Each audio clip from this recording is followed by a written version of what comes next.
I don't have to tell you, playing solo queue can be really frustrating, especially when playing in lower ELO brackets. Now before you crucify me, no, I'm not complaining about my teammates as a smurf. I don't have any issues carrying games to help teach you guys how to improve. What I just find funny though is how extremely frustrating it can be to play with some people. I am constantly amazed at how some players are so annoying to play with that it tilts their teammates, leading to games feeling like complete chaos. Like you genuinely don't want to win with some of the players you encounter. Imagine yourself as this Kayn for a moment. You just watched a skill cap course and you're feeling pretty good about your macro. As a jungler, you actually pay attention to lane states, so you see that mid lane is pretty volatile right now. So you transition gank through mid, forcing Katarina to base, winning Azir their lane. Then you use this map advantage to secure grubs easily. You're putting pressure and getting objectives. I'm not saying you're doing anything crazy, but it's not bad. You're feeling pretty good about how the game is going. As you do all of this, you take a gander at top lane. Your Pantheon is losing half of his HP trying to freeze the wave, but you see the incoming wave is over here, so he literally can't even do that. He just lost half his HP for no reason. Okay, that's cool. Meanwhile, your Azir overstayed his welcome in mid and gets his base cancelled, so despite you helping him, he's not going to have any priority. Sure, that happens sometimes, but then he decides to AFK in base for like 15 seconds on top of that. Sick. You guys already know what it's like to play with a mid who never has priority and all they do is spam ping be careful.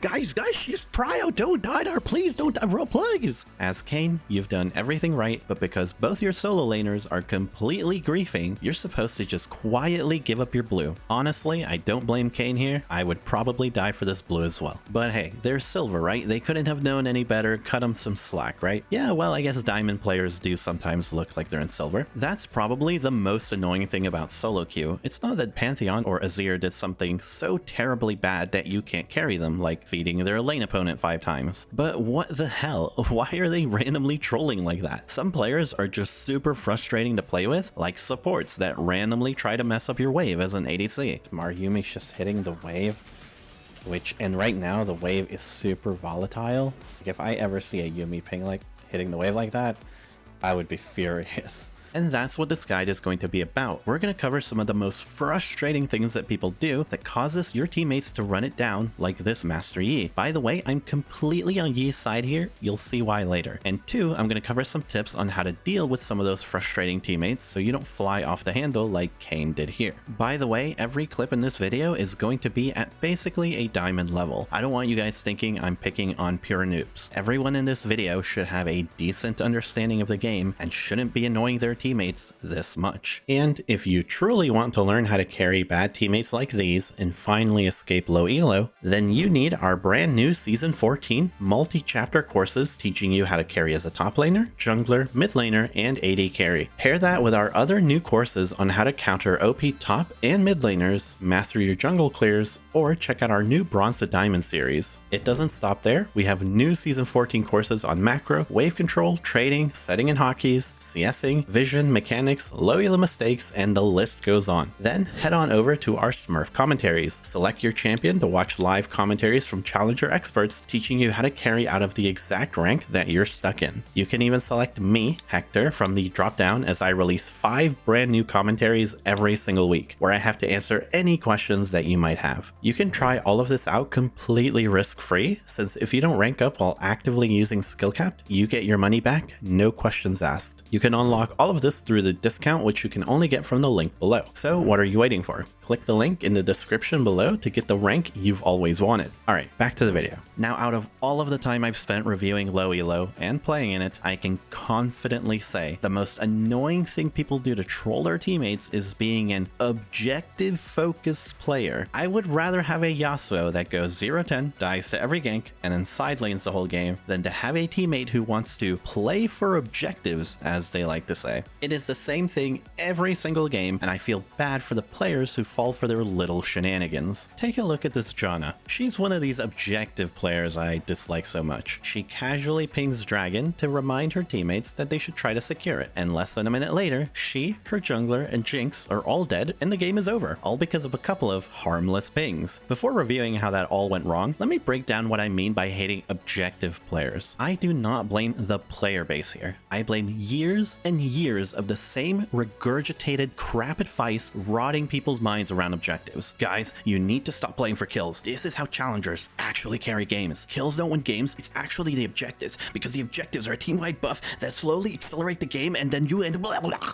Anytime I hear advice like that, it's just the same nonsense and has led players to mindlessly pinging and grouping around objectives, disregarding everything else on the map. And in the process, not only do they bait themselves, but they bait all of their teammates along with them, throwing countless games. Unfortunately, the counter to players like this is confidence, which brings me to my other issue, which is the players that go along with these calls. A big problem that I've noticed from lower elo players is a lack of confidence in their own decision making. And trust me, I get it. League is a very complicated game and it's really hard to know what to do at all times. You have like 10 decisions to choose from and you have seconds to make a decision, and if you choose wrong, you could lose the game off of it. And then you have to do that over and over again. A lot of players fall victim to this, where the decision overload in this game holds them back from climbing. So what happens is that it's really nice when someone makes a call for you. For a lot of players, it's very refreshing to not have to think and you can just follow along with someone else's decision that they've made for you. So what happens is you pair these two types of players together and you're gonna get the following. Let's start with the instigator of all of this,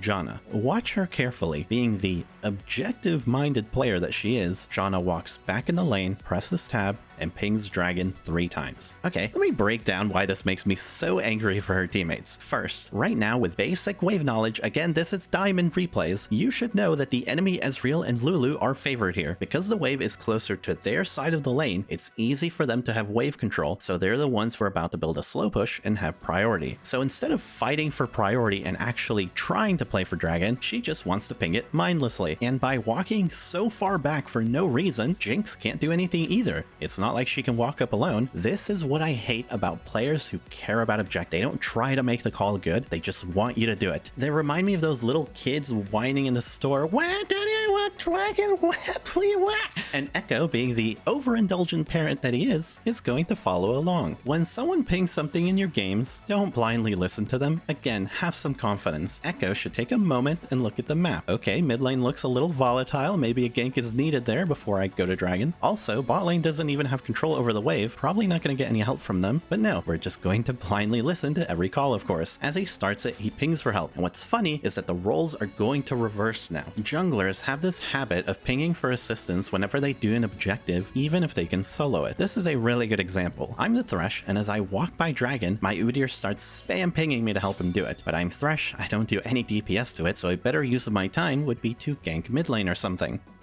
A little later, as Vex and I walk by the Dragon, he's still spam pinging for assistance, but a much better use of our time is to just go kill bottom. As you can see, the Udyr did not need assistance. He soloed the Dragon and took 0 damage. What a lovely role, Riot. The situation is very similar in this game. Echo can solo the Dragon at level 4, maybe not as well as that Udyr, but the most important thing is that this only works if he sneaks it. He really shouldn't want his teammates to give it away, but he pings for help, because just like the Udyr, you must get help at Dragon. Screw every present circumstance, who cares? And now Janna is the one mindlessly listening. Now as Janna walks in, she could take a moment. Okay, am I providing any value at Dragon besides a minor shield? Not really. Also, Scuttlecrab vision is up. If I took this player and I showed them this replay, I guarantee you they would tell me that it is not correct to help. She doesn't provide any value at Dragon, so Janna may as well continue laning and just zone the Lulu and Ezreal. But because Janna is actually in the game and she doesn't want to let Echo down and not listen to the call, she walks over Scuttle to help, giving the enemy team vision. And you guys already know how this ends up by now. And these two threw the game completely by randomly pinging objectives and thoughtlessly following each other's calls. I honestly feel for the Jinx who got caught in the middle of all of these shenanigans. She didn't deserve any of that. That being said, my best advice in solo queue is this: if you ever see stupidity going down from your teammates, just don't help, just let them die. It's hard. I don't blame her for not realizing immediately how hard her jungle and support were trolling each other, but that's what you need to learn to do to avoid being griefed by players like this. And like I said, to be clear, it isn't just an objective thing where players troll each other into throwing games. It's just the most common one. It can happen in so many different ways, and I'm going to cover a few more extremely common ones. Do you guys remember this Master Yi from the start? Well, this game, he experienced 3 different triggers, I guess, from his teammates that sent him off the rails. They are very common mistakes, and I'm going to cover them as we watch this poor jungler slowly lose his sanity. Let's go back to level 4 as as Yi is finishing off Scuttle Crab after his full clear. You see, mid lane is super volatile at the moment with heavy trading going on. Yi was on his way here after Scuttle, but Fiddle got there first. Say whatever you want, why didn't Yi skip Scuttle? He's late. Whatever. Fiddle is here first. Here's where trigger number 1 comes in. Why did Vex not immediately flash as Fiddle entered the lane? I can't count the amount of times I've seen a champion with instant CC like Rek'Sai walk up to someone. Gee whiz, why is this guy still chasing me? What a moron. There's no way he'll ever... Oh, right. There is a reason that if you watch high-elo players, they very often flash before they take any damage during a gank. It is genuinely valuable to use your flash this way. Yes, it feels bad to blow your flash like that, but it allows your teammate to play the game. They can try to punish your opponent for wasting tempo on trying to kill you, and I'm not saying that's always going to work out. Even this Korean challenger Thresh did nothing with it, but the game is at least playable for everyone, and that's the important thing. Let's pause right here. Imagine if Vex just sucks it up and flashes immediately. Now the game is playable. Yi is full HP. He's gonna come over here and he's either gonna kill both Aurelion Fiddlesticks or they'll be forced to back off. Yi might instantly win the game if Vex just stays alive for a second. Instead, Vex is dead and now Yi is very upset. Fiddle got a free kill for no reason and Yi feels pressured to do something even though he can't. He is clearly very annoyed. Your teammates don't just do crazy plays like this randomly. Very often when they do this, it's because they're frustrated for some other reason. Okay, let's go to trigger number 2. Yi's a bit tilted, but he comes back out on the map, farms some camps, and puts some pressure in bot lane by clearing the control ward in the tri-brush. He camps the brush for a bit. Maybe they set up a dive with this big wave, or maybe Yi can punish if they try to re-ward. Then he proceeds to Astro Smurf. He uses his auto reset to re-clear Jinx's vision. In doing so, he also baits Alistar's combo and dodges it with his Q. This is a fantastic play by Yi, punishing the enemy bot lane, and they kill Alistar. Okay, let's pause on this frame. I don't want you to think about it. Don't you dare think about this. I want an honest answer. If you saw this on your screen, what are you doing? Do you back off or do you try to finish off Jinx? I just know there's someone out there who took the time. Yeah, I quickly glanced at the minimap. They clearly have Shen ult, and in case you didn't know, Shen ult actually shields the target more based on her missing health. So even though Jinx is very low, it's actually quite deceptive how much effective HP she has, so the risk is not worth the reward here. I'd quickly back off. Okay, no, right? Okay, we all know any sensible player instinctively keeps going here. Now notice how before Shen ult even comes in, Rakan is already backing off. You are full HP, why are you backing off? Meanwhile, Yi and Ezreal were trying to commit because, yeah, why wouldn't you? Rakan leaves tower range, Yi gets aggro, he's pretty shocked by this, I would be as well. He's like, oh crap, I guess I can't keep going. He has to back off, but it's super awkward, and then of course, they all end up dying. This is an important rule. I don't care if a call is bad, if you are right beside your teammates, they have the right to assume that you're going to follow up with them. If you're already in the thick of things with your team, you commit to the play. It is better to fully commit to a bad call with everyone going all in than half-assing an actual good call. I genuinely feel for this Master Yi. It is so frustrating playing with people who randomly back off in fights. I'd rather have an over-aggressive player who feeds a lot of kills than someone like this Rakan. It is much easier to play with someone who you know has your back in a fight. And if they had just committed, they'd probably kill through Shen ult anyway. Instead, they're on the back foot now, but not for long because trigger 3 is gonna seal the deal for this game. As Master Yi walks back out on the map, Vex dies to Fiddlesticks yet again. Then she spam pings him, and this is obviously implying jungle diff as if she isn't the main reason they're losing. That wasn't trigger 3 by the way, that's just a little bit of extra love that Yi has to stomach. You guys remember how Shen ulted bot lane? What do you guys think Fiora was up to? Let's take a look. She pushed the wave, which is fine, but is now hard griefing her tempo to greed for a plate. I cannot tell you how tilting that is. Typically, when a global champ leaves their lane, your teammate should at least,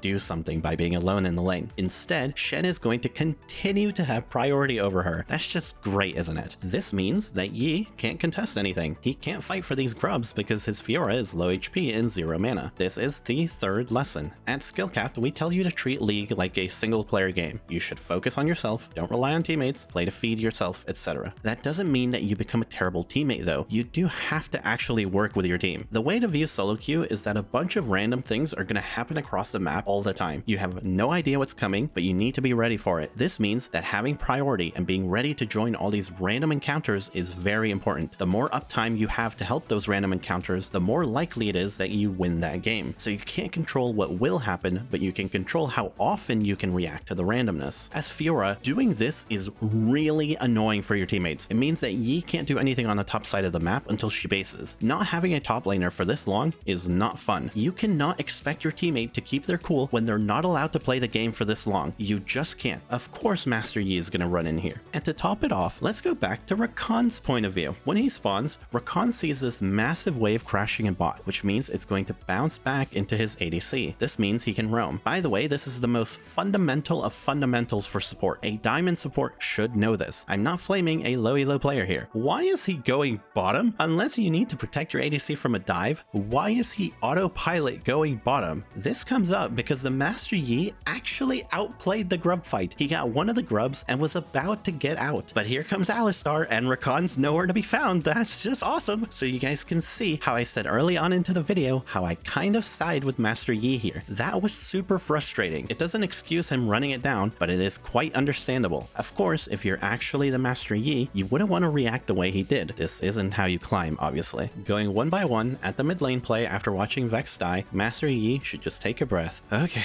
my Vex is griefing. It's fine. The Fiddlesticks will probably throw later. I'll capitalize on that. It's just one kill. I can still carry. On the bot dive, you need to be more reactive of how your teammates are playing. Okay, my Rakan's backing off. That's weird, but it's fine. We got Shenalt. Sure, it's worth it. Whatever. And for the last play, okay, my Fiora is greeting for a plate. I'll just farm. It's fine. Maybe she really needed the extra gold. Master Yi could have definitely carried this if he'd kept his cool. Honestly, he was playing pretty well, and if you were in that position, that's what you should do. But I do think the blame falls on his teammates way more. A lot of players don't realize just how frustrating they are to actually play with. One of the best exercises I recommend for climbing is trying to be self-aware and having a deep thought about what it's like to have you on the team. Do you mindlessly ping throughout a game, or are your calls clear and make sense? How often do you overforce things, or are you super insecure and leave your teammates hanging? Do you always concede priority and hope your teammates don't die? And so on. Honestly, a lot of this game in climbing is about dealing with the silliness from the random teammates that you're paired with. That being said though, you might be experiencing more bad random allies than you actually should, because you may be a bit frustrating in some aspects of your gameplay. And if you want to stop feeling frustrated and want to finally learn how to carry bad teammates and escape low elo, then you need our brand new Season 14 multi-chapter courses teaching you how to carry as a top laner, jungler, mid, and AD carry. Pair that with our other new courses on how to counter OP top laners, OP mid laners, master your jungle clears, or check out our new Bronze to Diamond series. It doesn't stop there. We have new Season 14 courses on macro, wave control, trading, setting and hotkeys, CSing, vision, mechanics, low elo mistakes, and the list goes on. Then head on over to our Smurf commentaries. Select your champion to watch live commentaries from challenger experts teaching you how to carry out of the exact rank that you're stuck in. You can even select me, Hector, from the drop down as I release 5 brand new commentaries every single week. And there I have to answer any questions you may have about them. You can try all of this out completely risk-free, since if you don't rank up while actively using skill cap, you get your money back, no questions asked. You can unlock all of this through the discount you can only get from the link below. So what are you waiting for? Click the link in the description to get the rank you've always wanted. Alright guys, that's gonna wrap it up on this video. Hope you enjoyed, and I'll catch you in the next one.